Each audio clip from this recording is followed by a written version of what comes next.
नमो तस्स भगवतो अरहतो सम्मा सम्बुद्धस्स। बुद्ध और उनका धम्म। बाबा साहेब डॉक्टर अंबेडकर के इस महान रचना संसार में आपका स्वागत है। आप जानते हैं कि इस श्रृंखला में बाबा साहेब डॉक्टर अंबेडकर द्वारा रचित महान ग्रंथ बुद्ध एंड हिज धम्मा, इसका हिंदी अनुवाद हम आप तक पहुंचाने का ये प्रयास कर रहे हैं। और इस कड़ी में हमने पिछले सप्ताह जब इसकी शुरुआत की थी, तब अब तक हमने देखा कि किस तरह असित मुनि ये अपने प्रतिक्रिया उस दर्शन पर देकर चले गए जिस दर्शन को उन्होंने बालक के रूप में किया। ये बालक राजकुमार सिद्धार्थ जब उनसे मिले, उनकी भेंट हुई और उनके दर्शन उनको हुए, उसके बाद वे चले गए और आगे की बात अब यहां से शुरू होती है। 5वें दिन बालक का नामकरण संस्कार किया गया। ये 5वें दिन बालक का नामकरण संस्कार करने की जो बात है, ये आज भी भारतीय परंपरा में ऐसी की ऐसी ही चली आ रही है। 5वें दिन बालक का नामकरण करना। तो 5वें दिन नामकरण संस्कार किया गया। बालक का नाम सिद्धार्थ रखा गया। उसका गोत्र गौतम था, इसलिए जनसाधारण में वह सिद्धार्थ गौतम इस नाम से प्रसिद्ध हुआ। अपने गोत्र के नाम से लोगों को पहचाना जाना, यह भी एक हमारे यहां की पुरातन परंपरा रही है। बालक के जन्म की खुशियां और उसके नामकरण की विधियां अभी समाप्त नहीं हुई थी कि महामाया अचानक बीमार पड़ गई। राजकुमार सिद्धार्थ की माता महामाया अचानक बीमार पड़ी और उसके रोग ने गंभीर रूप धारण कर लिया।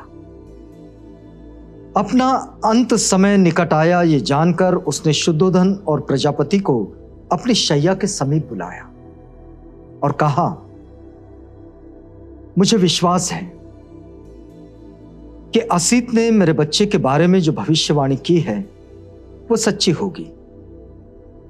मुझे यही अफसोस है कि मैं वाणी को पूरा हुआ ना देख सकूंगी। प्रजापति, मैं अपना बच्चा तुम्हें सौंप जाती हूं। मुझे विश्वास है कि उसके लिए तुम उसकी मां से बढ़कर होगी। अपनी बहन पर यह जो विश्वास है, यह महामाया ने व्यक्त किया और उनसे कहा कि मैं अपना बच्चा तुम्हें सौंप जाती हूं। वह आगे कहती है कि मेरा बालक शीघ्र ही मातृहीन बालक हो जाएगा, लेकिन मुझे इसकी तनिक भी चिंता नहीं कि मेरे बाद यथायोग्य विधि से उसका लालन पालन नहीं होगा। अब दुखी ना हो, मुझे मरने दे। मेरा अंत समय आ पहुंचा है। यमदूत मेरी प्रतीक्षा कर रहे हैं। इतना कहते कहते महामाया ने अंतिम सांस ली। शुद्धोधन और प्रजापति दोनों को बड़ा दुख हुआ। दोनों फूट फूट कर रोने लगे। जब सिद्धार्थ की माता का देहांत हुआ तो उसकी आयु केवल 7 दिन की थी। राजकुमार सिद्धार्थ की आयु जब 7 दिन की थी, तभी उनकी माता महामाया चल बसी। उनके ताया चाचा की भी कई संतानें थी। सिद्धार्थ का एक छोटा भाई भी था, उसका नाम था नंद। वह शुद्धोधन का वो पुत्र था जो महाप्रजापति से उत्पन्न हुआ। महानाम और अनिरुद्ध शुक्लोद्दन के पुत्र थे और आनंद अमितोद्दन के। देवदत्त उसके बुआ अमिता का पुत्र था। महानाम सिद्धार्थ की अपेक्षा बड़ा था और आनंद छोटा। सिद्धार्थ इन्हीं सबके सभी के साथ, इन सब के साथ, चाहे महानाम हो, आनंद हो, देवदत्त हो, इन सब के साथ खेलते खेलते बड़ा हुआ।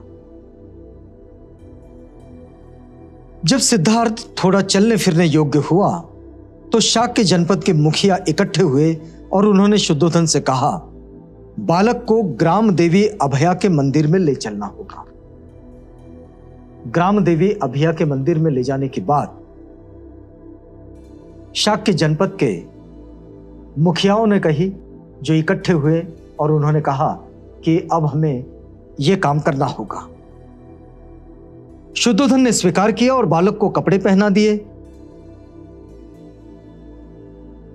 जब वह उसे वस्त्र पहना रही थी तो सिद्धार्थ ने अत्यंत मधुर वाणी में अपनी मौसी से पूछा कि उसे कहां ले जाया जा रहा है।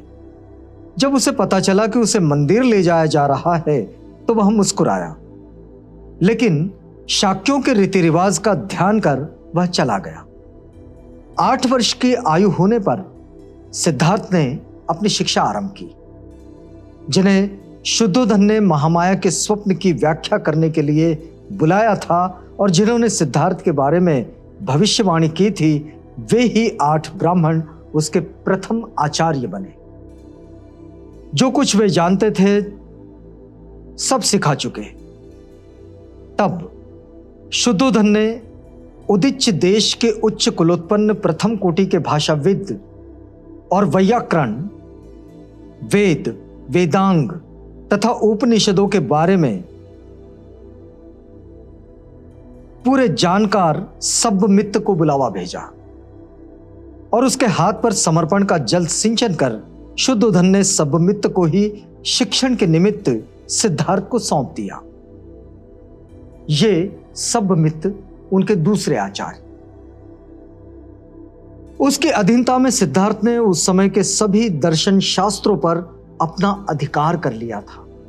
यह उनका बाल्यकाल और शिक्षा, इस शीर्षक के साथ ही चैप्टर विकसित होता है। इसमें अंत में लिखा गया है कि इसके अतिरिक्त उसने भारद्वाज से चित्त को एकाग्र तथा समाधिस्थ करने का मार्ग भी सीख लिया था। यह मार्ग सीखने के बाद भारद्वाज आलार कलाम का ये सब सीखने के बाद आपको एक बात और भी बता दें कि भारद्वाज जो है वो आलार कलाम के शिष्य थे और उसका अपना आश्रम कपिलवस्तु में ही था। तो आलार कलाम के शिष्य भारद्वाज से जितना कुछ वो सीख सकते थे, सब्बमित्त से सीख सकते थे, उन 8 लोगों से जिन्होंने उनके जन्म से पहले भविष्यवाणी की थी, इन सारे आचार्यों से सारी शिक्षा उन्होंने प्राप्त की और ये शिक्षा ग्रहण कर अब ये बालक धीरे धीरे बढ़ रहा है।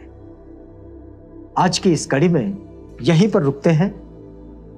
अगली कड़ी में पुस्तक के अगले हिस्से से आपको जोड़ेंगे। बाबा साहेब डॉक्टर अम्बेडकर के इस महान रचना संसार के साथ चल रही इस श्रृंखला में अब हमें इजाजत दीजिए, पुनः मुलाकात होगी।